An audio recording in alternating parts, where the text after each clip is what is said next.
Welcome to the Stoic core, the final frontier of truth in a world addicted to illusion. In a time where men are sold fantasies and told lies wrapped in the language of love, this channel is your sanctuary. Here, we do not flinch from pain. We stare directly into the uncomfortable, and we emerge refined, sharper, colder, stronger. Today, we confront a truth so deeply buried, most men will live their entire lives avoiding it. But if you're ready, if your heart has broken and your spirit has bled, then you're ready for this message. What follows is not hatred. It is not bitterness. It is freedom. This is your awakening. Chapter 1. The dream she sold you. Imagine this, you wake up next to her. Her warmth still lingers on the pillow. Her scent has marked your sheets. Her voice whispers your name and everything in you believes it's real, this moment, this love, this connection. You feel like you've finally arrived. She's yours. You've won. But then, something changes. It starts small, almost unnoticeable. Her touch feels a little colder. Her laugh, a little too practiced. Her eyes? They no longer look at you, they look through you. You bring it up.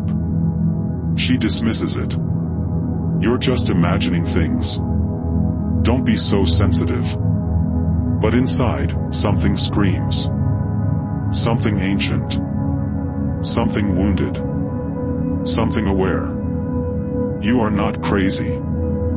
You are not insecure. You are awakening. She doesn't love you the way you love her. She never did. And that is the forbidden truth, an idea so powerful, so threatening, that the world will try to silence it at every turn. Because if you see it, truly see it, you will never see women the same way again. Arthur Schopenhauer saw it. While the world danced in delusion, he stared into the abyss and refused to blink. He stripped the poetry from love, the softness from affection, and exposed what lurked beneath, a biological imperative, raw and ruthless. Women, he wrote, are by nature the instruments of the species' survival. Everything in them is fine-tuned toward this goal. And to the sentimental man, this sounds cold, even cruel. But don't recoil. Understand. Schopenhauer didn't attack women. He attacked the illusion men wrap around them. The fantasy that she loves your soul, your poetry, your emotional depth. She doesn't. She is tuned to your strength, your utility, your value.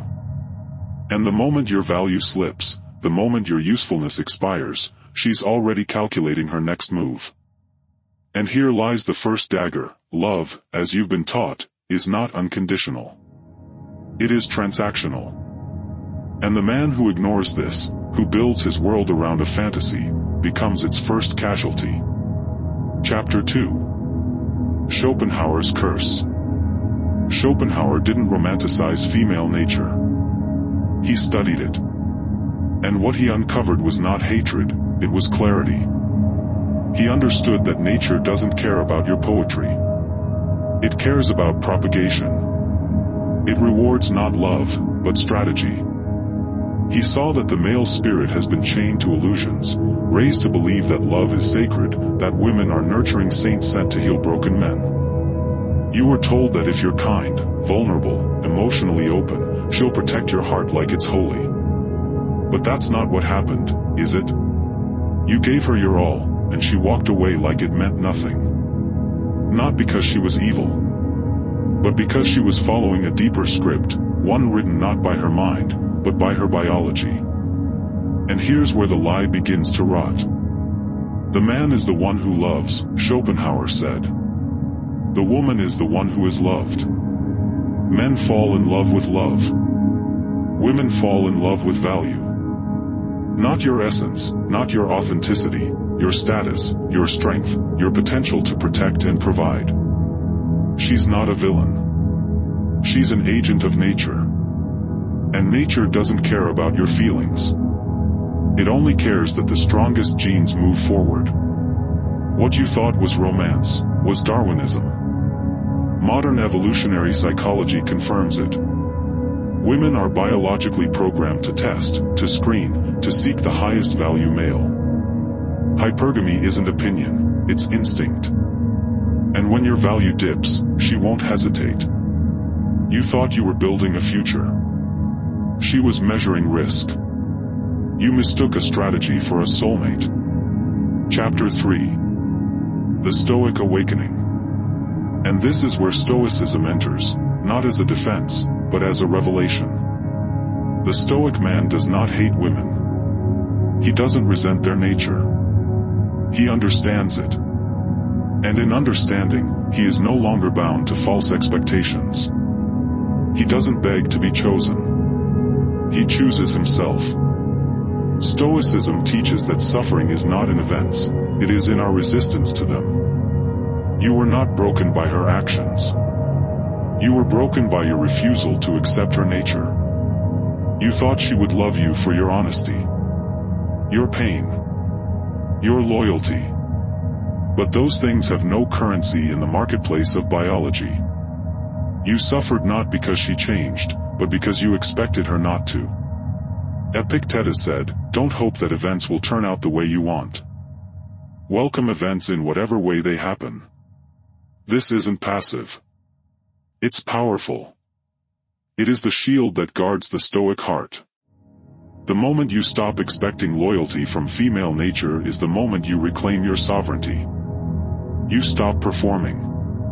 You stop pleading. You stop suffering. You see her not as an angel, nor as a monster, but as she is, a human instrument of natural design.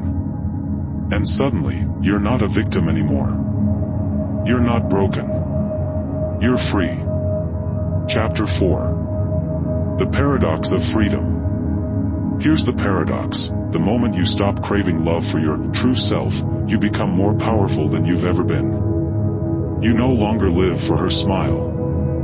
You no longer seek her validation. You walk into a room not to impress, but to witness.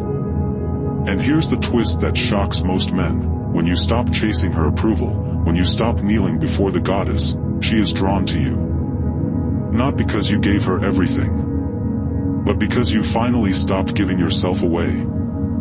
The Stoic man can love a woman. He can enjoy her company. He can even be gentle, intimate, and open. But never again will he be enslaved by her affection. He knows the rules. He sees the game. And he doesn't need to play it. This is the highest form of love, not the kind that makes you weak, but the kind that flows from strength. You don't collapse. You don't lose yourself. You don't need her. And that, my brother, is terrifying. To her. To the system. To every voice that profits from your pain. Chapter 5. Your final liberation. Let this truth settle in your bones. Your worth as a man is not defined by how much she loves you. It's defined by how much you master yourself. You were taught that your goal is to be chosen. But the real goal is to choose yourself. You don't crumble when she walks away. You don't dissolve when she doesn't reciprocate. You remain solid, focused, stoic. Because this isn't just about women. It's about illusion. And once you've seen through the most seductive illusion nature ever sold, the illusion of romantic salvation, you are no longer prey. You become the hunter of your own purpose. The man who is no longer chasing is the man she can't control. The man who is no longer seeking is the man society can't manipulate. And that is the man you are becoming. You feel the pain now, don't you? Good. Let it burn. Let it reshape you. Let it forge you. This pain, this ache in your chest, it is your rebirth. Now, if this message cut deep, if you feel broken, but awake for the first time in your life, then type in the comments, "I see now." Not for likes. Not for attention. For you. to mark the end of illusions and the beginning of your mastery. Subscribe to the Stoic Core if you're ready to burn every fantasy society fed you and rise from the ashes as a Stoic man, refined, forged, and free. Because this channel isn't about bitterness. It's about clarity.